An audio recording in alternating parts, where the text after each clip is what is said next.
Hello everyone, Michael here from Adventurous Real Estate Investors. Today I briefly want to share with you the difference between physical and economic occupancy.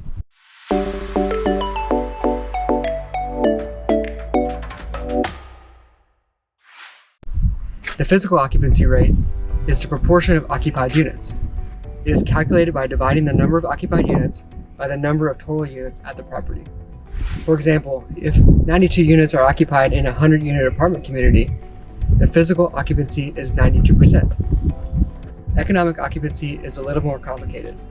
Simply put, it is determined by dividing the income collected by the potential income on the property.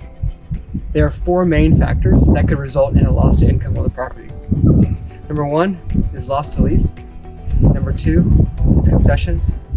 Number three is vacancy. And number four is bad debt and delinquency. I'll briefly describe each one of these now.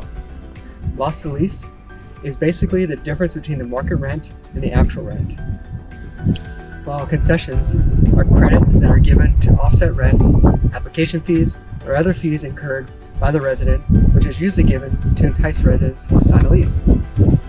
Vacancy is basically just the amount of income that's lost by the unoccupied units. And then bad debt and delinquency. So bad debt is the amount of uncollected money owed by a resident after move out, while delinquency is the amount of unclaimed money from the resident currently living on the property. As a passive investor or active investor, it is imperative that you understand each of the aforementioned factors that contribute to a loss of income on the property, and make sure it is properly accounted for in the underwriting of the sponsor you're investing with, or in your own underwriting.